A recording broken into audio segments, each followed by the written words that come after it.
په دې کوټه کې یوه د اوسپنې چوکۍ پرته وه، پر دې چوکۍ ګیر چاپیر توره زولنې پرته وه. بیا یې پر دغه چوکۍ وتړلم، سم یې بند کړم. بیخي مې ساه اخیستی نه شوه، سم محکم یې بند کړم. دغه چوکۍ له لاندې ورو ورو ګرمېده راپسې، بوی به راتلو، د تن جامه به سوځېده راپسې. په دې چوکۍ یې لګول د برق په تار شټونه، د اور لمبې وې راکول به یې بار بار شټونه. ځینې سزاوې خو په خوله د یادېدو نه دي، ځینې لمحې د یادېدو بیانېدو نه دي. دوی هڅه کړه زه په مرانو لړمو خوړلم، ژوندی انسان وم په ژوندونه یې په سپو خوړلم. یو ګیرور سړی راتلو چې خوشخبري در کوم، نن به سهار د اذانه پر وخت پانسې در کوم. زه به خوشحال شوم چې شکر دی چې زر مړ شمه، چې بېننګي رانه ونه شي بهادر مړ شمه. بس هره شپه به یې ویل چې نن تیار اوسه، د پانسۍ وخت یې رانږدې شولو بیدار اوسه.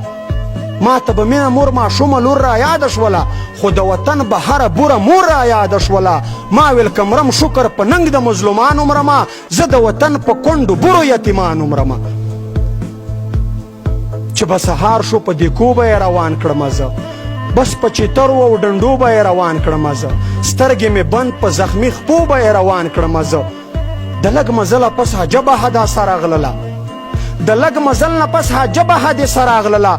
هر خوا قبرونه و د مړو هدیره راغلله. زما و مخکې ډېر د کم عمر ځوانانو وژل، په یو ساعت کې 4-5 کسانو وژل. تیار یې جوړ و، زه یې لاندې جوور کان ته کوز کړم. دوی ظالمانو په ژوندونې قبرستان ته کوز کړم. پاس یې په غاړه په تړلي مخ کسان ولاړ وو، په وینو رنګ د انسانانو کسبان ولاړ وو. ځینې وې لاسو کې ګمټې، ځینې بیلچې نیولې، ځینې وې زما په سر ټوپکې تماچې نیولې. ویلې چې اوس وایه زموږ کیسه منې و که نه، اخري وارننګ دی دا خپل سر دې ساتې و که نه. خو ما ورغبرګه کړه چې شا بسئ ګزار کوئ، زر زر مې ووژنئ، د څه شي انتظار کوئ. که ذره ذره ټوټه ټوټه نیم نیم شمه، افغان پښتون یمه قسم دی که تسلیم شمه.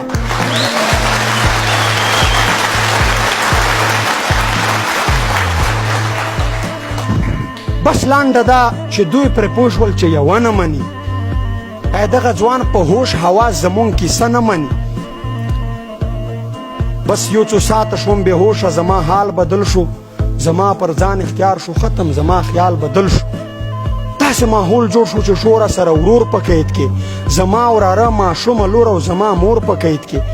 له یو خوا بل خوا د چیترو اوازونه راتلل، ما ته د ورونو او ورارونو فریادونه راتلل.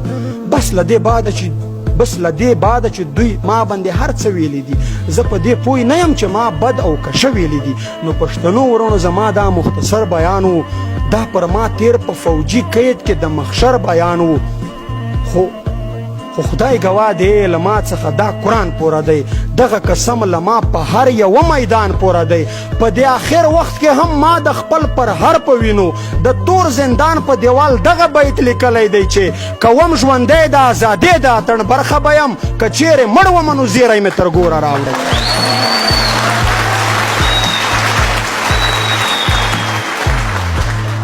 کوم ژوندی د ازادۍ د اتڼ برخه به یم، که چیرې مړ ومه نو زیری مې تر ګوره راوړی.